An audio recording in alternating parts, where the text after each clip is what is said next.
नमस्कार विद्यार्थी मित्रांनो, आपण आजच्या व्हिडिओमध्ये प्रॉपर्टी ऑफ 3 पॅरलल लाईन पाहणार आहोत. ओके, तर बघा 3 लाईन तुमच्या पॅरलल दिल्यात या ठिकाणी.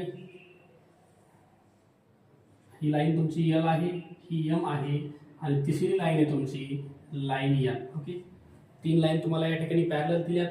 त्याच्यानंतर ह्या 3 लाईनला 2 ट्रान्सव्हर्सल इंटरसेक्ट करून चालल्यात. तर ही तुमची पहिली ट्रान्सव्हर्सल आहे. ओके, ही समजा ए आहे आणि दुसरी ट्रान्सव्हर्सल आहे तुमची समजा स्मॉल बी. ओके, ह्या 3 लाईन पॅरलल आहेत, त्याला ए आणि बी ह्या 2 ट्रान्सव्हर्सल इंटरसेक्ट करून जात आहेत. तर इथले पॉईंट टाकू आपण ए बी सी. इथं असेल तुमचा डी ई एफ. ओके, तर आपल्याला बघा इथं दिलेला डाटा काय आहे तो लिहून घेऊ पहिले आपण. गिवन डाटा आपल्याला दिले लाईन एल एम एन. ह्या 3 लाईन तुमच्या पॅरलल आहेत, तर लिहून घेऊ आपण line L parallel to line M parallel to line N. Okay, बघा एल एम आणि एन ह्या 3 लाईन तुमच्या इथं पॅरलल दिल्यात. त्याच्यानंतर ट्रान्सव्हर्सल ए आणि B intersect L M N. Transversal A comma B intersect lines L, M and N. तर या ट्रान्सव्हर्सल ए बी जे आहेत का त्या L, M, N ह्या तिन्ही पण लाईनला इंटरसेक्ट करून जात आहेत. ओके, तर इथं बघा प्रूफ तुमचा तयार काय होतो. टू प्रूव्ह इथं तुम्हाला फॉर्म्युला तयार व्हायला आहे. ए बी अपॉन मध्ये B C is equal to इकडची साइड एफ ई अपॉन मध्ये ईडी. हे तुम्हाला इथं प्रूव्ह करायचे. ओके, तर नीट समजून घ्या. जर तुम्हाला या ठिकाणी कुठेही एखादा प्रश्न आला की 3 लाईन पॅरलल आहेत आणि 3 लाईन पॅरलल असून त्यांना 2 ट्रान्सव्हर्सल इंटरसेक्ट करून जात असतील तर तिथं तुम्हाला हा फॉर्म्युला बनवायचा आहे. ओके, हा जो फॉर्म्युला आहे ह्याच्यातल्या तुम्हाला 3 व्हॅल्यू तिथं प्रश्न दिले जातील की बघा तुम्हाला याच्यावर प्रश्न कसा विचारला जाईल सोप्या भाषेत. समजा हे दिले तुम्हाला 8, हे दिले तुम्हाला 3, हे दिले 6, हे तुम्हाला फाइंड करायचंय. कळलं का? तुम्हाला हे 8, 3, 6 दिले आणि हे ईडी जे आहे तुम्हाला काढायचंय. तर तुम्हाला ह्या रेशोमध्ये व्हॅल्यू पुट करायच्या 8, 3 इकडच्या साईडला 6 आणि x आणि इथं याला क्रॉस मल्टिप्लाय कम्प्लीट करून तुम्हाला x ची किंमत काढायची. ओके, तर हा फॉर्म्युला बऱ्याच ठिकाणी आपल्याला वापरायचा इथं या चॅप्टर मध्ये.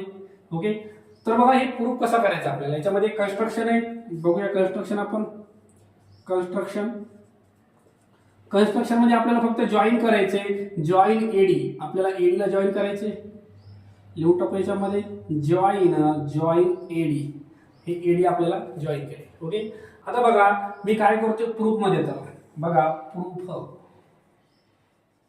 चला ट्रायंगल एसीडी. हा जो ट्रायंगल आहे का एसीडी ह्याच्यामध्ये मी वापरतोय बीपीटी, बेसिक प्रोपोर्शनॅलिटी थेरम. तर बेसिक प्रोपोर्शनॅलिटी वापरण्यापूर्वी तिथं सांगावं लागतो ट्रायंगल कोणता आहे आणि त्याच्यामध्ये लाईन कोणती पॅरलल आहे. तर इथं जे आहे का इथं पॉइंट घेऊया आपण के. ओके, चला इथं लिहितोय मी इन अ ट्रायंगल एसीडी या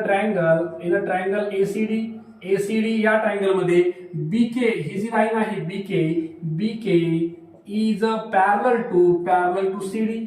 जर एखाद्या ट्रायंगल मध्ये एखादी लाईन ट्रायंगलच्या एका साइडला पॅरलल असेल, बेसला पॅरलल आहे ट्रायंगलच्या, तर असं म्हणता येतं आपल्याला डायरेक्टली की AB upon BC is equal to AK upon KD.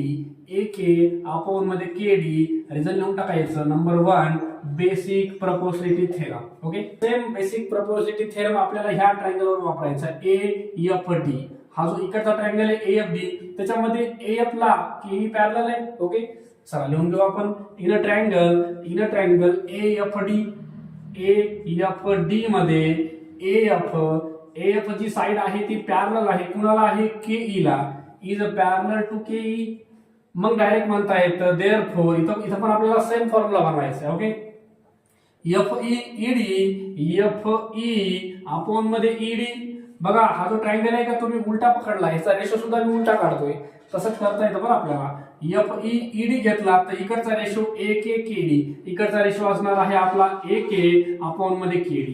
हे नंबर 2 ह्याचं पण रिझन आहे बेसिक प्रोपोर्शनॅलिटी थेरम. ओके, बघा हे जे लिहिताना काय करा, हे जे स्टेटमेंट आहे फर्स्ट ह्याच्यामध्ये AK KD तुमचा राईटला आलाय इथं पण तुमचा एक एक केडी राईटलाच आला पाहिजे. हा जो ट्रायंगल आहे AFD ह्याच्यावर मी BPT वापरला, त्याच्यानुसार मला हा फॉर्म्युला भेटला. ओके, चला आता याच्यात काय करायचं आपल्याला दाखवायचे ABBC आणि FEED ह्या दोघांना इक्वल दाखवायचे. ओके, तर हे कुठे बघायच्यात, ABBC हा तुमचा ABBC या ठिकाणी आहे आणि FEED हा तुमचा इथं आहे FEED. ओके, तर इक्वेशन नंबर 1 आणि हे जे दोन स्टेटमेंट आहेत ह्या दोघांची राईट हँड साइड सेम आहे, एक एक केडी. ओके, जर या दोघांची राईट हँड साइड सेम असेल तर त्यांची लेफ्ट हँड साइड इक्वल घेता येते. आपल्याला असं लिहिता येईल फ्रॉम फर्स्ट अँड